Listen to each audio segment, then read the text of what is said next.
world. Wall Street wins again as Trump chooses bankers and billionaires. That was the headline in a piece by Bloomberg on Wednesday, shortly after Donald Trump tapped former Goldman Sachs executive Steven Mnuchin to be his Treasury Secretary and billionaire investor Wilbur Ross to head the Commerce Department. This comes as Politico is reporting Trump is also considering Goldman Sachs president Gary Cohn for a top post. The two met at Trump Tower on Tuesday. Trump's chief strategist, Steve Bannon, is also a former Goldman Sachs vice president who went on to head the right-wing Breitbart news site. Wall Street has celebrated the news. On Wednesday, Goldman Sachs stock jumped 3.6% to an 8-year high. This all comes after Donald Trump campaigned on an anti-establishment message, often publicly criticizing his opponents for their ties to Goldman Sachs. Here's Trump speaking about Ted Cruz 10 months ago. What he wanted to do is say, I will protect you from Goldman Sachs. I will protect you from Citibank. And I will protect you for the banks because I'm Robin Hood and I'm this wonderful senator and I'm going to protect you for these banks. And then he's borrowing from the banks. And by the way, he's got personal guarantees and he got low interest loans. Got low interest loans, they're low interest. And now he's going to go after Goldman Sachs. Doesn't work that way. Goldman Sachs owns him. Remember that, folks. They own him.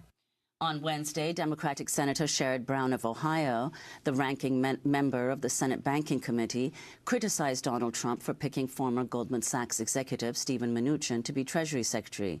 Brown said, quote, President-elect Trump campaigned against big money's power in Washington and accused Wall Street and hedge funds of getting away with murder.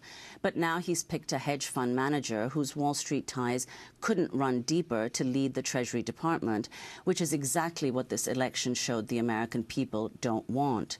This isn't draining the swamp, it's stocking it with alligators. The words of Senator Sherrod Brown. Well, to talk more about the election of Donald Trump, his cabinet picks, and much more, we're joined by Cornel West, professor emeritus at Princeton University. During the Democratic primary, he endorsed Bernie Sanders. After Hillary Clinton won the nomination, West made headlines when he endorsed Green Party presidential candidate Jill Stein. Welcome back to Democracy Now!, Cornel. It's great to have you with us. I just thank God for Democracy Now! Because journalism is almost dead as we move into this neo-fascist age, and thank God you all are still willing to tell the truth. Well, your response to the election of Donald Trump and now the cabinet he is appointing around him? Well, I think he's already betrayed working people in terms of making sure, in his view, that Wall Street is in the driver's seat. And what I mean by that is that in an emerging neo-fascist moment, you have the rule of big business, which is big banks and big corporations. You scapegoat the most vulnerable. It could be Muslims, Mexicans, gay brothers, lesbians, sisters, indigenous peoples, black people, Jews, and so on. And then you also have militaristic orientations around the world. And so you see the extension of the repressive apparatus as those of us who hit the streets, those of us who have been willing to go to jail, we've had to recognize we'll have more coming at us under Trump administration. But the crucial thing is that he had talked about his connection with working people, and it's clear that the 1% are still running things. But you've also said, Dr. West, you just said that his administration will be neo-fascist. Could you explain, what do you mean by that? Neo-fascist as opposed to fascist, and what the two mean? Well, neo-fascist it's an American-style form of fascism, and what I mean by that is we've had a neoliberal rule from Carter to Obama. That neoliberal rule left in place a national security state. It left in place massive surveillance. It left in place the ability of the president to kill an American citizen with no due process. That's Obama. That was the culmination of the neoliberal era. Now you get someone who's narcissistic, which is to say, out of control psychologically, who is ideologically confused, which is to say, in over his head. And who does he choose? The most right-wing reactionary zealots, which lead toward the arbitrary deployment of law, which is what neo-fascism is, but to reinforce corporate interests, big bank interests, and to keep track of those of us who are cast as other. peoples of color, women, Jews, Arabs, Muslims, Mexicans, and so forth and so on. So this is one of the most frightening moments in the history of this very fragile empire and fragile republic. So I want to talk about some of the picks of Donald Trump, like, President-elect Donald Trump's Treasury Secretary, Steven Mnuchin. Deep ties to Wall Street, including working as a partner for Goldman Sachs, where his father also worked. Mnuchin's hedge fund also played a role in the housing crisis after it scooped up the failing California bank IndyMac in 2008. Under Mnuchin's ownership, IndyMac foreclosed on 36,000 families, particularly elderly residents trapped in reverse mortgages. People would go to Mnuchin's home to protest outside as they were foreclosed out of their own homes. Mnuchin was accused of running a foreclosure machine.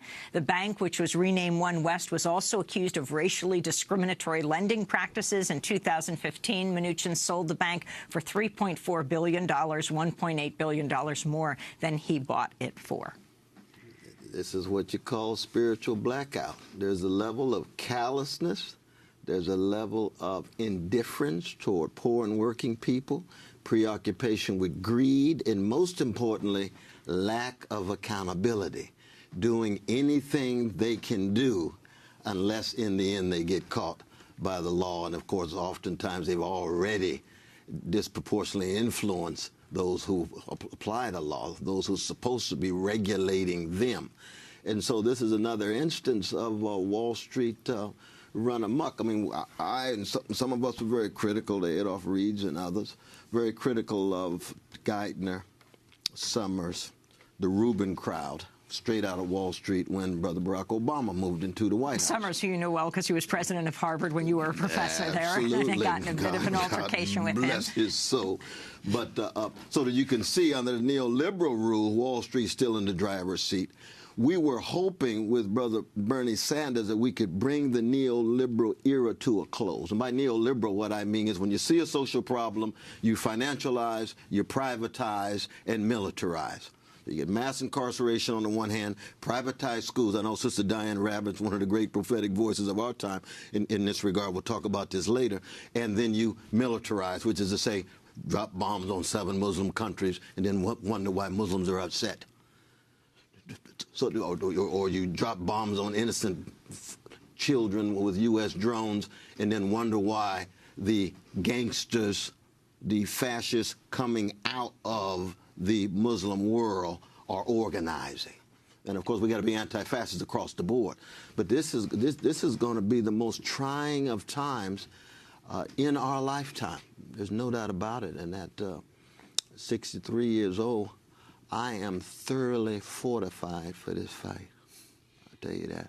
Well, given the people who voted for Trump, and continuing with what you said, many have questioned how Trump, who after all is a billionaire born into a wealthy family, how did he become a working-class hero so widely perceived among the people who voted for him as someone outside of the American economic and political elite class? Well, a significant number of those who voted for Trump were actually working people, middle-class people who are looking for a way out, given the fact that they're losers under neoliberal globalization. And they tilted toward Bernie Sanders, but the Democratic Party and its neoliberal regime marginalized him and us. And so the only alternative is this pseudo-populist billionaire with these narcissistic sensibilities and fascist, neo-fascist proclivities, and he presented himself as caring for their situation.